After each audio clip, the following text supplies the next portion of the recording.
നത്തിങ്ങിന്റെ പുതിയ ഫോണായ Nothing phone 3A lite launch ചെയ്തിരിക്കുകയാണ്. ഇതും എന്തിനോ വേണ്ടി തിളയ്ക്കുന്ന ഒരു സാമ്പാറായിട്ടാണ് എനിക്ക് തോന്നിയത്. അതെന്താ ഞാനങ്ങനെ പറഞ്ഞെന്നുള്ള കാര്യം നിങ്ങൾ ഈ വീഡിയോ ഫുള്ള് കണ്ടിട്ടുണ്ടെങ്കിൽ നിങ്ങൾക്ക് നല്ലതൊരു പിടി കിട്ടുന്നതായിരിക്കും. അപ്പോൾ എല്ലാവർക്കും പുതിയ വീഡിയോയിലേക്ക് സ്വാഗതം. നമുക്ക് ആദ്യം തന്നെ ഇതിന്റെ ഡിസൈൻസിലേക്ക് നോക്കാം. ഇതിന്റെ ഡിസൈൻസ് നത്തിങ് 3Aനെക്കാട്ടും കൂടുതൽ സിമിലാരിറ്റി ഉള്ളത് നത്തിങ് 3 ആയിട്ടാണ്. അത് ഇൻസ്പയർഡ് ചെയ്ത ഒരു ഡിസൈൻ ആയിട്ടാണ് എനിക്ക് തോന്നിയത്. പക്ഷേ അതിലുള്ള എല്ലാ കാര്യങ്ങളൊന്നും ഇതിൽ വന്നിട്ടില്ല. അതുപോലെ തന്നെ ഇവർ ഐക്കോണിക് സാധനമായ ഗ്ലിഫ് ലൈറ്റിൽ നിന്ന് ഒരു ലൈറ്റ് എടുത്ത് തന്നിട്ട് അതിനെ അവർ ഗ്ലിഫ് ലൈറ്റ് എന്ന പേരിലാണ് വിളിക്കുന്നത്. എനിക്കിതിനെ കൂടുതലും ഒരു നോട്ടിഫിക്കേഷൻ ഇൻഡിക്കേറ്റർ എന്ന് വിളിക്കാനാണ് എനിക്ക് തോന്നുന്നത്. അത് നമുക്ക് കുറേ ബേസിസിലൊക്കെ കസ്റ്റമൈസ് ചെയ്യാൻ പറ്റും. അതുകൂടാതെ തന്നെ ഇതും വന്നിരിക്കുന്നത് ഒരു ഗ്ലാസ് ബാക്ക് ഒക്കെ വെച്ചിട്ട് തന്നെയാണ്. അതേപോലെ തന്നെ IP54ന്റെ റേറ്റിംഗ് ഒക്കെ ഈ സാധനത്തിലും കിട്ടുന്നുണ്ട്. ഇനി ഇതിന്റെ ഡിസ്പ്ലേസിലേക്ക് നോക്കുകയാണെങ്കിൽ 120 ഹെർട്സ് റിഫ്രഷ് ആയിട്ടുള്ള AMOLED ഡിസ്പ്ലേ തന്നെയാണ് വന്നിരിക്കുന്നത്. ഇതിലൊന്നും വലിയ കുറ്റം പറയാനൊന്നുമില്ല. ഇനിയാണ് കുറേ കുറ്റങ്ങൾ പറയാനുള്ളത്. അപ്പോൾ നമുക്ക് ഇനി ക്യാമറാസിന്റെ ഡീറ്റെയിൽസ് നോക്കാം. ഇതിൽ വരുന്നത് 50 MBന്റെ മെയിൻ ക്യാമറയും 8 MBന്റെ അൾട്രാ വൈഡും അതുപോലെ തന്നെ 2 MBന്റെ മാക്രോ ക്യാമറയാണ് കൊണ്ടുവന്നിരിക്കുന്നത്. ഈ മാക്രോ ക്യാമറ എന്ത് കാണാനാണ് അവർ കൊണ്ടുവന്നതെന്ന് എനിക്ക് മനസ്സിലായില്ല. കാരണം ഈ മാക്രോ ക്യാമറ അത്ര വലിയ യൂസ്ഫുൾ ആയ സാധനമൊന്നുമല്ല. ഇതിലെടുക്കുന്ന ഫോട്ടോ എന്ന് പറയുന്നത് ഗുണമുള്ള സാധനമൊന്നുമല്ല. കാരണം എൻ്റെ ഫോണിലൊക്കെ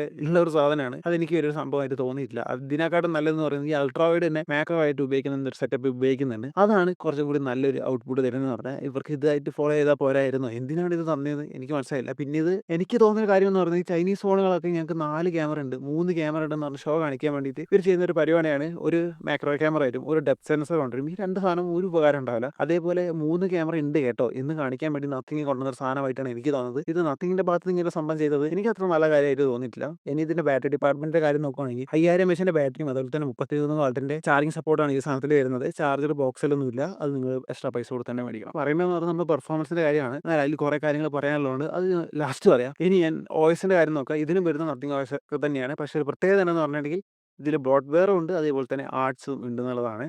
ഇത്രയും കാലം ഞങ്ങൾ ആർട്സ് വരില്ല ബ്രോഡ്‌വെയർ വരില്ല എന്നൊക്കെ പറഞ്ഞ ടീംസ് അവസാനം ആ കളത്തു നിന്നൊക്കെ ചാടിയിരിക്കുകയാണ്. ഇതിൽ നമ്മളെ ആൻഡ്രോയിഡ് ഫോൺസിലൊക്കെയുള്ള ഗ്ലാൻസ് പോലെ തന്നെ ഗ്ലിംസ് എന്ന് പറഞ്ഞ സാധനമാണ് കൊണ്ടുവന്നിരിക്കുന്നത്. ഇത് ലോക്ക് സ്ക്രീനിൽ ആർട്സ് കാണിക്കുന്നത്. പിന്നെ ഒരു ഉപകാരം വെച്ചിട്ടുണ്ടെങ്കിൽ ഇത് ഓഫ് ആക്കി വെക്കാനുള്ള ഓപ്ഷൻ ഉണ്ട്. ഇനി ബ്രോഡ്‌വെയറിന്റെ കാര്യം നോക്കുകയാണെങ്കിൽ 2 ആപ്സുകൾ മാത്രമേ വന്നുള്ളൂ. ഒന്ന് ഫേസ്ബുക്കും ഒരു ഇൻസ്റ്റാഗ്രാമുമാണ്. അത് അത്ര വലിയ സംഭവമായിട്ട് എനിക്ക് തോന്നുന്നില്ല. കാരണം ചൈനീസ് ഫോണുകളിൽ നിന്ന് പറഞ്ഞ സാധനങ്ങൾ കൊണ്ടുവരുന്നത് നമ്മളൊന്നും ഒരിക്കലും ഉപയോഗിക്കാത്ത കുറേ ആപ്ലിക്കേഷൻസ് ആണ്. പക്ഷേ ഈ 2 ആപ്ലിക്കേഷൻസിൽ മിക്കവരും നമ്മൾ ഉപയോഗിക്കുന്നതാണ്. അതുകൊണ്ട് അതിന് അത്രത്തോളം ബ്രോഡ്‌വെയർ ആയിട്ടൊന്നും പറയാൻ പറ്റില്ല. എങ്കിൽ പോലും ഞങ്ങൾ ഒരിക്കലും ബ്രോഡ്‌വെയർ കൊണ്ടുവരില്ല ആർട്സ് കൊണ്ടുവരില്ല. എല്ലാ സമയത്തും ക്ലീൻ ക്യൂ ആയി ആളി എന്ന് പറഞ്ഞ ടീം അതിൽ നിന്ന് മാറി കളം ചവിട്ടിയത് എനിക്ക് അത്ര വലിയ നല്ല കാര്യമായിട്ട് തോന്നുന്നില്ല. അതുകൊണ്ട് അതൊന്ന് പറഞ്ഞെന്ന് മാത്രം. ഇനി അവസാനമായിട്ട് പറയേണ്ട കാര്യമാണ് ഇതിന്റെ പ്രൊസസ്സർ എന്ന് പറയുന്നത്. ഇത് വരുന്നത് മീഡിയാടെക്കിന്റെ ഡൈമെൻസിറ്റി 7300 പ്രോ എന്ന് പറയുന്ന പ്രൊസസ്സറാണ്. ഒരു 20,000 താഴെയുള്ള ഫോണുകളിലൊക്കെ കാണപ്പെടുന്ന ഒരു പ്രൊസസ്സറാണ്. ആ പ്രൈസ് റേഞ്ചിൽ കുഴപ്പമില്ലാത്ത പെർഫോമൻസ് തരുന്ന ഒരു പ്രൊസസ്സറാണ്. പക്ഷേ ഇതിന്റെ പ്രശ്നം വെച്ചിട്ടുണ്ടെങ്കിൽ ഈ നത്തിങ് ഈ പ്രൊസസ്സർ വെച്ചിട്ടുള്ള മൂന്നാമത്തെ ഫോണാണ് ഇതെന്ന് പറയുന്നത്. ഇതിന് മുൻപ് തന്നെ സെയിം ഫോൺ 1ലും 1300ന്റെ പ്രൊസസ്സർ വന്നിട്ടുണ്ട്. അതേപോലെ തന്നെ സെയിം ഫോൺ 2 പ്രോയിലും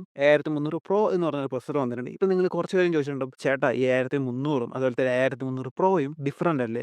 ആക്ച്വലി പേരിൽ മാത്രമേ ഡിഫറൻറ്റ് ഉള്ളൂ. അല്ലാതെ വലിയൊരു ഡിഫറൻസ് ഇല്ല. ചെറിയൊരു ടൂണിങ് വ്യത്യാസമാണുള്ളത്. ഇത് ഞാൻ ചുമ്മാ കിടന്ന് പറയുന്നില്ല. നമ്മൾ എല്ലാ കാര്യത്തിനും ഡൗട്ട് ചോദിക്കുന്ന ChatGPTനോട് ജെമിനിയോട് ചോദിച്ചപ്പോൾ ഇതേ ഉത്തരം തന്നെയാണ് തരുന്നത്. നിങ്ങളിപ്പോൾ കാണുന്നതാണ് ChatGPT ഈ 2 സാധനമായിട്ട് കമ്പയർ ചെയ്തപ്പോൾ പറഞ്ഞത്. ഇതിൽ നിങ്ങൾക്ക് കറക്റ്റായിട്ട് കാണാൻ സാധിക്കുന്നതാണ് ഈ 2 സാധനം ഓൾമോസ്റ്റ് സിമിലർ ആണ്. ഇതേ ചോദ്യം ജെമിനിയോട് ചോദിച്ചപ്പോൾ അവരെ കമ്പാരിസണിലും ഈ സാധനം സെയിം ആയിട്ട് തന്നെയാണ് അവർ പറയുന്നത്. അപ്പം ഞാൻ വിചാരിച്ചു അങ്ങനെയാണെങ്കിൽ ഇതൊരു മാർക്കറ്റിംഗ് ആണോ എന്ന് ഇവരോട് ചോദിച്ചേക്കാന്ന്. അവർ കറക്റ്റായിട്ട് പറഞ്ഞു ഇത് മാർക്കറ്റിംഗ് ഒരു ഗിമിക്കാണ്. അല്ലാതെ ഇത് രണ്ടുമായിട്ട് ഒരു ഡിഫറൻസും ഇല്ല. പരിപാടി എന്ന് പറയുന്നത് നത്തിങ് മാത്രമായിട്ട് ചെയ്യുന്ന ഒരു പരിപാടിയല്ല. എല്ലാ ഫോണുകളും ചെയ്യുന്ന പരിപാടിയാണ്. വൺ പ്ലസ് ഒക്കെ ചില സീരീസുകൾ അതിന് 2-3 ജനറേഷനൊക്കെ സെയിം പ്രൊസസ്സർ ഇട്ട് ഇറക്കിയിട്ടുണ്ട്. അതുപോലെ തന്നെ റിയൽമി ഇറക്കിയിട്ടുണ്ട്.